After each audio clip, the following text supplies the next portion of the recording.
Ya, halo guys, kembali lagi bersama AID YouTube channel bersama saya dengan Agus ya.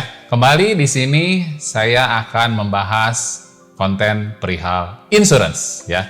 Nah, konten insurance ini udah lama juga ya. Nah, kita bahas soal masih seputar repricing. Nah, kali ini saya akan membahas pertanyaan dari salah satu viewer. Nah, di sini dari konten saya ini ada yang nanya nih ya. Mau nanya cara top up karena ada repricing, gimana caranya? Nah, ini sepertinya tenaga pemasar ya, atau agent ya, jadi nggak apa-apa. Jadi konten ini kita bantu juga untuk tenaga pemasar ya, supaya nggak salah menjelaskan kepada nasabah teman-teman ya. Gimana caranya sih perhitungan repricing untuk top up? Jadi kalau misalnya teman-teman kan di sini ada yang penyesuaian biaya asuransi ya. Kalau namanya ada penyesuaian biaya asuransi, otomatis ke premi akan otomatis naik. Udah pasti. Semua begitu ya. Walaupun ada penyesuaian biaya asuransi, arahnya pasti akan ke premi menjadi naik. Nah, saran saya sih teman-teman ikuti penyesuaian premi yang sudah dihitungkan oleh perusahaan asuransi masing-masing ya. Karena itu sudah perhitungan yang sudah dikalkulasikan ya. Karena ini keputusan dari Otoritas Jasa Keuangan ya. Lembaga jasa keuangan yang di bawah naungan OJK lah ya. Jadi semua perusahaan asuransi yang terdaftar di bawah naungan OJK itu wajib repricing. Ya, jadi nggak ada desas-desus lagi. Wah, perusahaan ini nggak naik kok preminya ya, biaya asuransi nggak naik. Nggak mungkin teman-teman ya. Itu repricing pasti terjadi ya. Kenapa repricing terjadi? Di konten sebelumnya saya udah pernah jelasin ya, di konten yang pertama itu. Karena satu, inflasi biaya kesehatan medis ya, itu udah pasti naik ya. Naiknya itu kisaran 10-15% per tahun loh guys ya. Terus ditambah lagi pandemi di tahun 2020 kemarin sampai 2023 ya, udah 3 tahun ya hampir ya. Nah, itu menyebabkan sudah tidak sinkronis lagi ya. Angkanya itu udah nggak bisa ya, udah kacau deh. Jadi harus dihitung ulang ya. Jadi dihitung ulang, makanya dikenakan repricing, perhitungan ulang ya, namanya juga repricing. Jadi dihitung ulang kembali biaya asuransinya, tapi ini khusus untuk pemegang kartu sesuai tagihan ya, kartu rawat inap. Jadi kan kalau di perusahaan asuransi itu ada namanya asuransi kesehatan, ada asuransi kondisi kritis, ada asuransi jiwa. Nah, untuk asuransi jiwa, asuransi kondisi kritis itu tidak naik teman-teman. Jadi kalau teman-teman ambil manfaat itu nggak kena repricing. Yang kena repricing hanya untuk asuransi yang dibayar sesuai tagihan, asuransi kesehatan. Jadi pemegang kartu Pru Prime Healthcare Plus ya, atau Pru Solusi Sehat Plus Pro itu udah pasti repricing. Karena kan Pru Solusi Sehat Plus Pro itu repricing setiap tahun ya. Seiring itu kan perpanjang setahun, perpanjang. Nah, itu akan naik ya. Nah, lalu kemarin ada yang nanya, berarti nanti naik lagi dong? Tergantung teman-teman. Kalau unit link, ya base-nya unit link, itu kalau misalnya nggak terjadi situasi seperti yang pandemi atau biaya inflasi medis naik terus-menerus, ya kalau misalnya naik lagi ya mungkin ada repricing lagi. Tapi kalau nggak naik, namanya unit link itu akan flat, ya cenderung flat. Ya, beda dengan Pru Solusi Sehat Plus Pro yang tradisional. Ya, karena Pru Solusi Sehat Plus Pro dan PPH Plus itu sama, itu manfaat asuransi sesuai tagihan. Itu pasti kena repricing, teman-teman. Oke, langsung tanpa berlama-lama kita akan jawab pertanyaan dari salah satu viewer ini ya. Mau nanya cara top up karena ada repricing, gimana caranya? Yuk kita langsung. Oke ya teman-teman. Pertama-tama teman-teman buka, ini nggak apa-apa ya saya pakai PC ya. Kalau teman-teman mau pakai tablet atau smartphone sama aja. Ini saya pakai PC biar gampang jelasinnya. Nah, pastikan teman-teman sudah update ya versi terbaru Proforce-nya ya.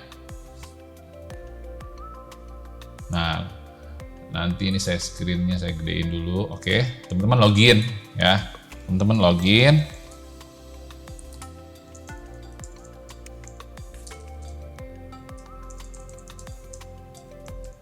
Nah, sudah login. Nah, pastikan ini teman-teman versinya terbaru. Nah, terakhir sih ini versinya itu 404 ya, teman-teman di sini ya. 404 ya. Nah, terus caranya gimana? Mau ngelihatnya? Nah, teman-teman langsung ke ini, informasi ya. Di sini kan ada rekrutmen, berita baru, Pruleads, pencapaian informasi. Nah, teman-teman ke tab informasi diklik. Oke. Nah, udah informasi, teman-teman ke bawah. Cari yang namanya korespondensi, teman-teman. Nah, korespondensi diklik. Nah, oke. Nah, terus di sini teman-teman klik cari namanya ini, surat PPH Plus repricing email ya, atau surat PPH Plus repricing postal ya. Jadi kalau yang repricing lewat email, dia dikirimin, nasabah dikirim lewat email. Terus kalau yang repricing lewat postal berarti dikirimin secara surat ya, lewat pos gitu. Nah, kita ambil contoh nih lewat email ya. Nanti teman-teman bisa lihat. Terus periodenya teman-teman pilih. Anggaplah dari Januari ya. Kita ambil dari Januari. Nah, set sampai terakhir nih tanggal 4 ya. Ini hari ini tanggal 30 bulan 4 ya. Terakhir tuh ya di April, bukan tanggal 4. Tanggal 30 bulan April 2023 ya.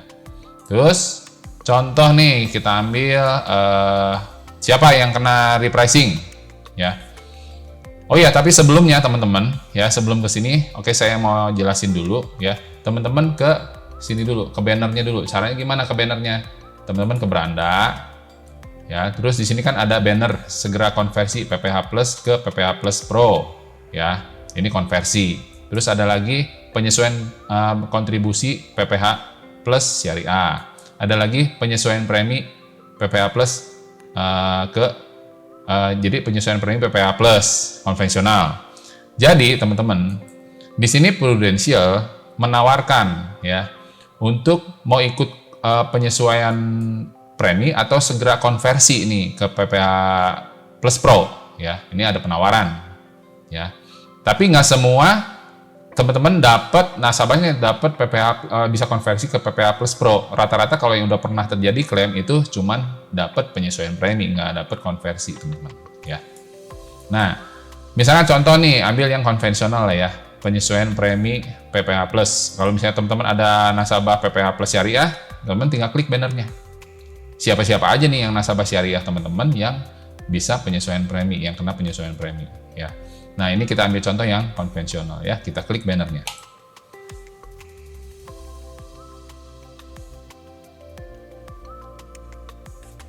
Nah, sudah klik bannernya, teman-teman ke bawah ya. Jadi teman-teman sebelum ke ini ya, korespondensi, teman-teman lihat dulu ya, daftar nasabah siapa aja nih yang kena PPH kena penyesuaian premi ya, penyesuaian biaya asuransinya. Daftar nasabah perubahan major, teman-teman klik. Nah, di sini adalah daftar nama-nama list nasabah yang menggunakan PPH ya plus ya, PPH plus yang kena penyesuaian biaya asuransi ya. Semua lah ini rata-rata ya. Kita ambil contoh ini yang mana ya? Kita ambil contoh ini deh, yang nasabah saya. Oke. Kita ambil contoh ini. Nah, ya, ini kita ambil contoh, terus lanjutkan.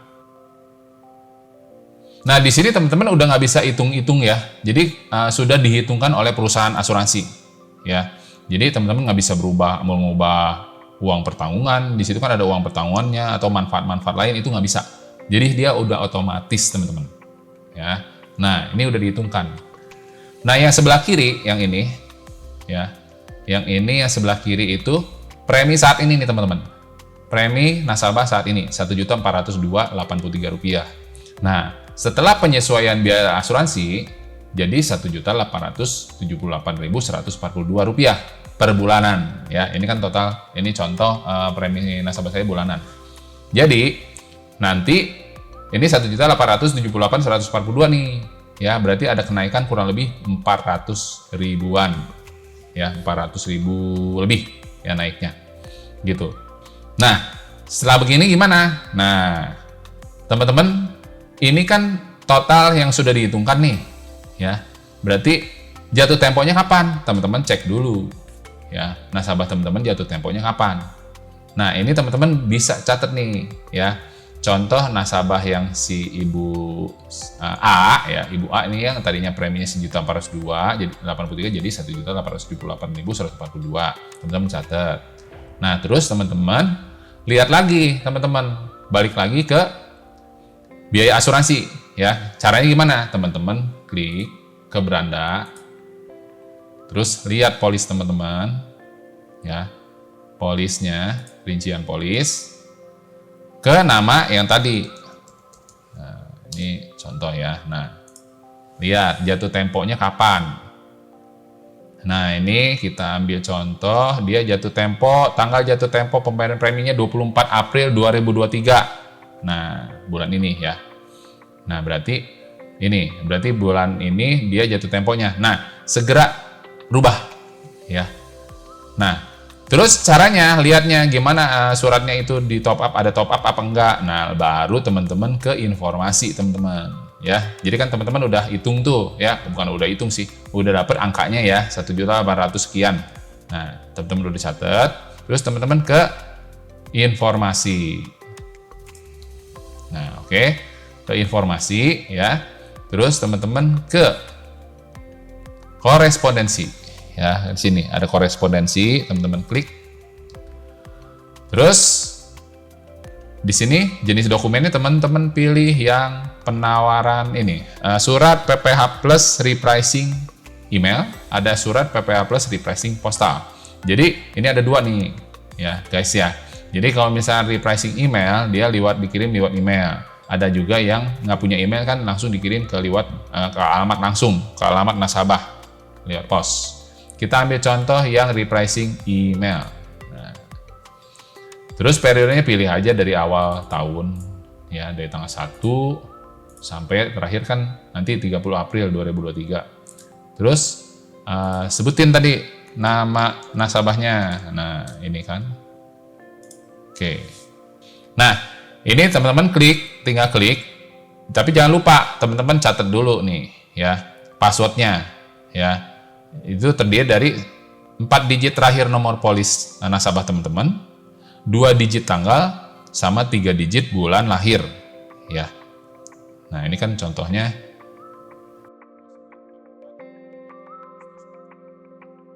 Nah.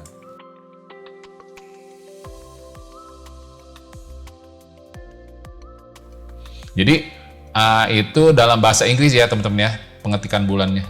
Misalnya kalau Agustus, jadi AUG gitu. Nah, ini teman-teman, ya. Tuh, di sini ada tabel biaya asuransi tambahan PPh Plus ya.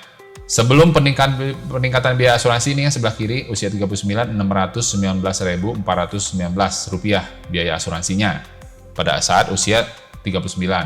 Nah, setelah peningkatan biaya asuransi menjadi 811.509, sama-sama usia 39 ya. Kalau yang di sebelah kanan itu usia ulang tahun berikutnya 40, jadi 840 tuh ya. Kita lihat yang sesama usia 39 ya, 811.509 sebulan untuk PPh Plus aja. Ini belum dihitung secara keseluruhan nih teman-teman. Nah, biar teman-teman nggak salah ngitungnya ya, teman-teman harus pergi ke di sini. Jadi teman-teman back, terus teman-teman, nah teman-teman pilih ini rincian nasabahnya. Nah di sini ya, ini kan udah ada langsung teman-teman ke biaya asuransi teman. Di sini ada premi ya kan, tabel premi, ada manfaat asuransi ya. Terus ada namanya biaya asuransi. Teman-teman cari biaya asuransi. Nah ini di dokumen pembayaran, di itu ada biaya asuransi. Teman-teman klik biaya asuransinya. Nah sekarang kan bulan April, ya. Teman-teman tarik periode biaya asuransinya dari Maret. Nah biar ketahuan. Maret 2023. Oke. Tampilkan dokumen biaya asuransi. Nah, ini perincian biaya asuransi dan biaya administrasi. Nah, ini yang bener nih guys, tabel ini teman-teman. Karena kalau yang tadi itu hanya yang ini aja nih guys, Blue Prime Healthcare Plus ya, yang 619.419 ya. Belum dihitung dengan uang pertolongan jiwa nih, uang pertolongan dasarnya ada nih 4.508. Nah, ini harus ditambah ini. Nah, karena ruling generasi baru itu bebas biaya administrasi jadi 0, betul ya, ini kita nggak hitung. Jadi yang harus ditambahkan ini nih guys, 4.508 tambah, ini bukan pakai patokan yang ini ya, ini yang usia sebelum, nah ini biaya asuransi yang belum naik nih, 619.419 yang sekarang. Nah, tapi kita pakai yang tadi, yang 811.509 ditambah 4.508 ya. Jadi kita hitung jadi berapa? Nih ya, kita hitung ya, 811.509 ditambah 4508. Nah, ini nih guys yang benar, 816.017 rupiah ya sebulan. Nah, ini yang jadi patokan nanti kalau untuk yang bayar premi tahunan ya. Kalau bayar premi tahunan kan sekarang kan bulan April ya, berarti jatuh tempo terdekatnya misalkan katakan November. Nah, berarti dari April sampai November tuh berapa bulan? Nah, April, Mei, Juni, Juli, Agustus, September, Oktober, November. Nah, 8 bulan. Berarti 816.017 rupiah dikali 8 bulan guys. Ya, sama dengan berapa? Kita langsung kaliin. 8. Nah, ini yang harus dibayar, 6.528.136 rupiah. Ini yang harus angkanya. Nah, dari sini teman-teman jangan ngepas, tambahin 25% lah. Ya, tambahin 25%, buat jaga-jaga nilai unit ya, atau harga unit turun naik. Nah, jadi 8.160.170 gitu guys. Ya. Terus cara top up-nya gimana? Di situ kan ada yang surat dapat harus top up dan harus bayar premi nanti jatuh tempo. Ya. Nah, top up-nya, jadi teman-teman bayar top up-nya itu ditambahin teman-teman. Ya, hitungannya gitu kayak tadi. Teman-teman buka dulu, lihat biaya asuransi bulanannya berapa, ya. Dikalikan ke jatuh tempo tanggal berikutnya. Ya, yang tanggal terdekatnya. Ya, jadi kalikan. Contoh yang tadi. Ya. Nanti udah dikalikan, lebihin 25%. Nah, 25% untuk apa? Untuk jaga-jaga kalau harga unit turun. Kan turun naik. Nah, itu supaya nggak habis. Ini untuk kalau yang nasabahnya nilai tunainya belum terbentuk. Ya, baru buka nih misalkan nilai tunai baru di bawah 3 tahun kan belum terbentuk nilai tunai itu, ya. Nah, disarankan top up-nya begini caranya. Jadi udah dihitungkan, ya. Jangan ngikutin pas saran top up yang di surat, teman-teman. Karena hitungan yang di surat itu hanya untuk biaya asuransi kartunya aja. Belum dihitung sama uang pertolongan jiwa dan manfaat-manfaat yang lain yang teman-teman ambil, ya, atau yang nasabah teman-teman ambil. Jadi harus dihitung. Jadi gitu, guys ya. Jadi jangan salah ya, guys ya. Jadi kadang-kadang udah mentah-mentah tenaga pemasar dapat surat ya dari nasabahnya nih, ini dikirimin surat nih penyesuaian repricing nih ya. Terus tinggal top up aja, ya itu yang disuruh top upnya begitu. Takutnya teman-teman ya, nilai tunai pada polisnya nasabah teman-teman itu belum mencukupi, terlalu, kan ingat teman-teman, kalau top up itu ada potongan 5%. Setiap kali top up ada 5%. Ya. Jadi kalau teman-teman top up diminta sama surat penawaran repricingnya itu sekian, ya, 2, berapa misalkan, 2,5 juta diminta top upnya. Teman-teman jangan 2,5 juta juga di top upnya, harus ditambahin 5%. Dan 25% lah, ya, itu buat spare. Biar gampangnya, dari yang perusahaan asuransi minta top up sekian, tambahin 25%, teman-teman. Buat jaga-jaga harga unit, kalau turun naik, fluktuasi ya. Terus sama ada biaya top up tuh 5%. Ya, jadi harus ditambahin dulu itu. Begitu teman-teman. Ya, semoga menjawab teman-teman ya. Ini yang dari viewer yang tadi nanya gimana cara top up-nya gitu. Nah, kalau top up-nya bisa teman-teman lakukan lewat PruPay link ya, dari kalau untuk yang konvensional itu di payment.prudential.co.id Kalau yang untuk polis syariah itu di payment.prudentialsyariah.co.id. Ya, lakukan top up di situ. Nanti struktur top up-nya langsung dilampirin bersamaan dengan form top up. Seperti biasa, top up ya harus ada form top up, lampirkan bukti top up-nya, terus fotokopi KTP pemegang polisnya, ya, udah langsung disubmit ke perusahaan asuransi. Demikian cara untuk top up untuk repricing, ya. Jadi saran saya, kalau yang udah disarankan top up sekian oleh perusahaan asuransi, lebihkan 25%, teman-teman. Ya. Tapi teman-teman hitung caranya yang benar adalah, ya, biar nggak terlalu ngepas, yang tadi teman-teman buka lagi, ya, nasabah teman-teman yang dapat repricing nih yang mana aja nih, ya. Teman-teman buka, klik nama si A misalkan dapat, ya, si A. Teman-teman lihat nasabah A, terus teman-teman buka nasabah si A ini biaya asuransi bulanannya berapa? Itu yang benar. Hitungnya dari situ, ya. Biaya asuransi bulanan berapa, teman-teman tarik sebulan lah, ya, dari bulan terakhir, April kan sekarang ya, tarik dari Maret ke April. Nah, itu berapa biaya asuransinya? Itu dikalikan. Untuk yang tahunan ya, untuk yang tahunan jatuh tempo terdekat dikalikan. Sisanya dari April, berarti kan dia masih punya utang biaya asuransi, ya, kalau tahunan. Ini kan mulai di ininya April. Nah, berarti April sampai misalkan jatuh tempo terakhir November, berarti ada 8 bulan. 8 bulan dikali biaya asuransi bulanannya. Terus ditambahin 25%. Buat jaga-jaga itu, teman-teman. Ya, jangan ngepas top up-nya karena ada biaya top up loh. Ya. Oke guys, semoga menjawab ya teman-teman ya yang bertanya perihal gimana sih cara top up repricing, ya. Begitu, ya. Seperti biasa guys ya. Jika teman-teman yang baru nonton konten ini, silahkan like, comment, share, dan subscribe. Dan aktifkan tombol loncengnya supaya teman-teman ternotifikasi atas konten-konten terbaru dari AID YouTube channel. Oke guys, saya Agus, pamit undur diri, sampai jumpa di konten berikutnya. Bye!